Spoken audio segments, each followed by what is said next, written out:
Ciao Caffones, and welcome to the first ever installment of Park Wars.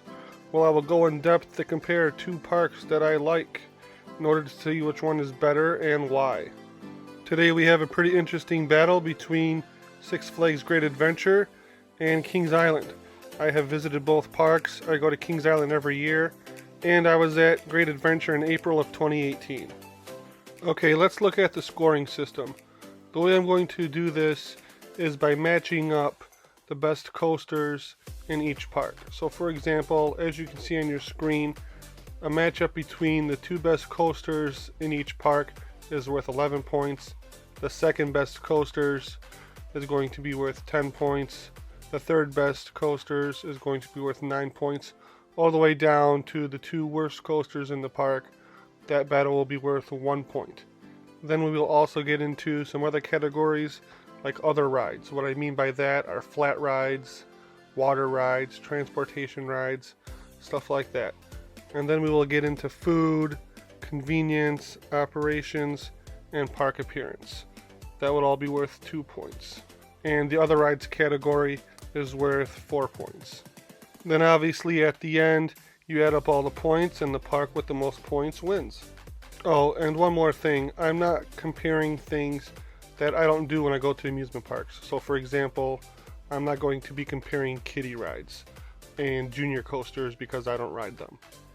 So as far as determining which coasters are the best in each park, I'm not going to use my own opinion for that. I'm going to use the website Theme Park Review. They have a master list of roller coasters ranked from what their members think are the best all the way down to the worst. So what I've done is take that list and used that to match up the coasters in each park. Alright, let's get into it. So the first matchup we have is worth 1 point. These are considered to be the worst coasters in each park.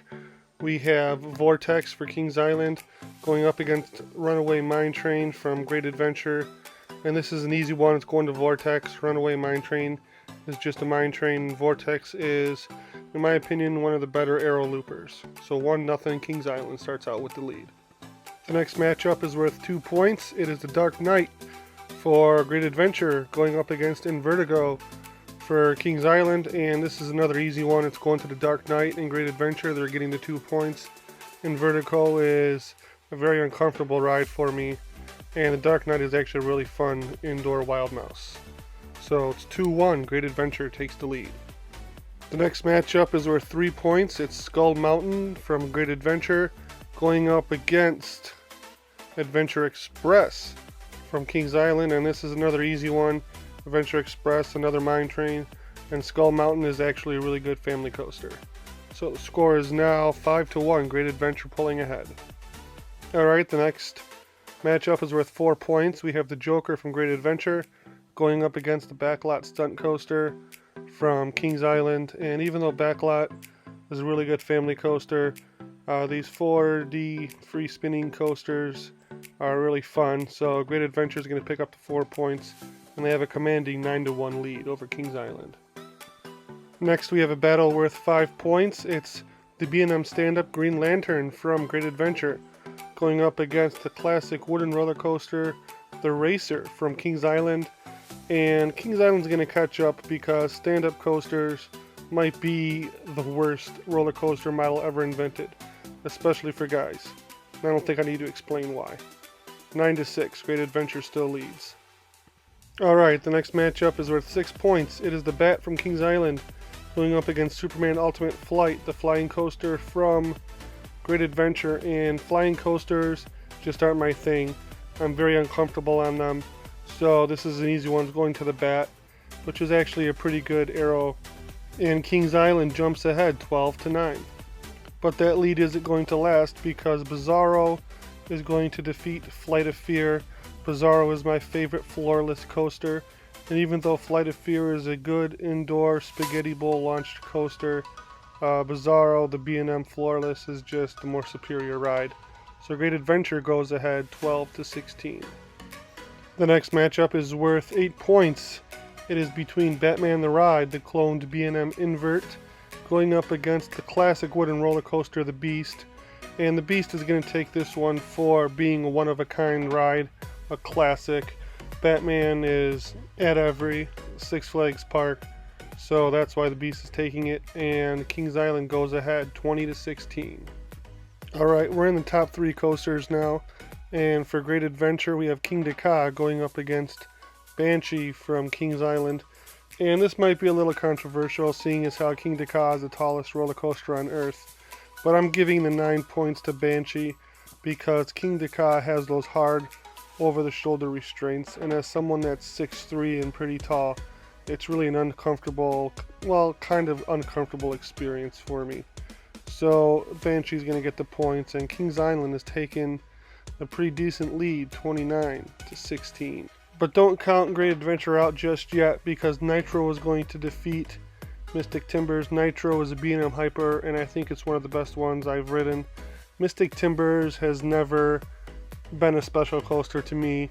It's just a GCI wooden roller coaster, and it's a good coaster, it's fun, but it's not special. So the points are going to Great Adventure, and Kings Island's lead is cut to 29-26 with the number 1 matchup still ahead. Alright, so here we go, the matchup between the number 1s in each park. We have El Toro, the Intamin prefabricated wooden roller coaster at Great Adventure, going up against Diamondback, the B&M Hyper Coaster at Kings Island. And this is going to be very controversial, but I'm giving the 11 points to Diamondback and Kings Island because when I rode El Toro, I just wasn't blown away.